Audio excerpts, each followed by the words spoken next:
जो आर्मी पे अटैक हुआ है, जो लोग मतलब जो जवान और ऑफिसर शहीद हुए, उस पर आपका क्या कहना है? देखिए, सबसे पहले तो मैं ये जो आज डोडा में जो टेररिस्ट ने अटैक किया, जिसकी वजह से हमारे 4 सिक्योरिटी पर्सनल की डेथ हुई है, जिसमें एक कैप्टन या मेजर भी है, मैं ये बताना चाह रहा हूँ कि हम तो इसका कंडेम करते आए हैं, मगर मोदी सरकार की सबसे बड़ी नाकामी है।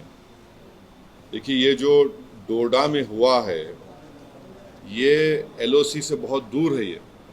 ये इलाका एलओसी से बहुत दूर है, इसलिए बहुत तशवीशनाक बात है कि एलओसी से दूर इतना अंदर टेररिस्ट आकर हमसे, हमारी फ़ौज से मुकाबला कर रहे हैं, और जिसकी वजह से 4 आर्मी पर्सनल की मौत हुई है, कैप्टन का भी उसमें जान चले गई। तो ये सरासर तशवीशनाक बात है, सीरियस बात है, और ये गवर्नमेंट की इनकैपेबिलिटी और इनकैपेसिटी बताती है, नरेंद्र मोदी गवर्नमेंट की। और दूसरा ये है कि अगर आप देखेंगे कि 2021 से 31 से ज़्यादा टेररिस्ट अटैक सिर्फ जम्मू रीजन में हो रहे हैं।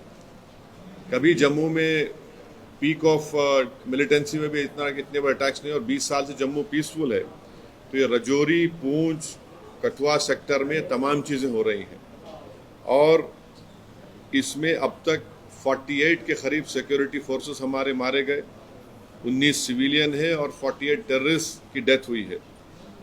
एक ये बता रहा है कि कोई इंफॉर्मेशन शेयरिंग का सिस्टम ही नहीं है।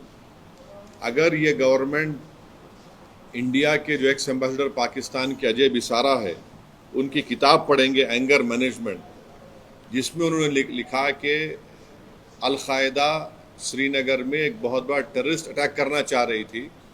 इंफॉर्मेशन एक्सचेंज के बाद भारत सरकार अल-कायदा के उस बड़े अटैक को हम न्यूट्रलाइज कर सके, रोक सके।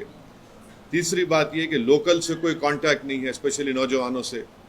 चौथी बात यह है कि नरेंद्र मोदी बोल रहे कि 370 के बाद सब खत्म हो गया। क्या खत्म हुआ 370 के बाद? और पांचवी बात यह है कि चाइना, ये सब तमाशे, चाइना का भी इसमें रोल है, और ये सरकार जो है चाइना के बारे में बोलने से डरती है, कतराती है, और बिलियंस ऑफ डॉलर्स का ट्रेड वन साइड चाइना से हो रहा है।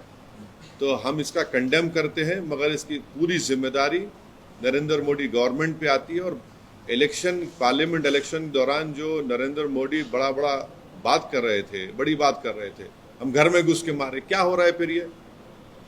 तो ये सरासर नाकामी है गवर्नमेंट की, टेररिज्म को कंट्रोल नहीं कर पा रहे। और डोडा में जो हुआ है, ये तो एलओसी से बहुत दूर है, तो इसलिए बहुत तशवीशनाक और डेंजरस बात है ये।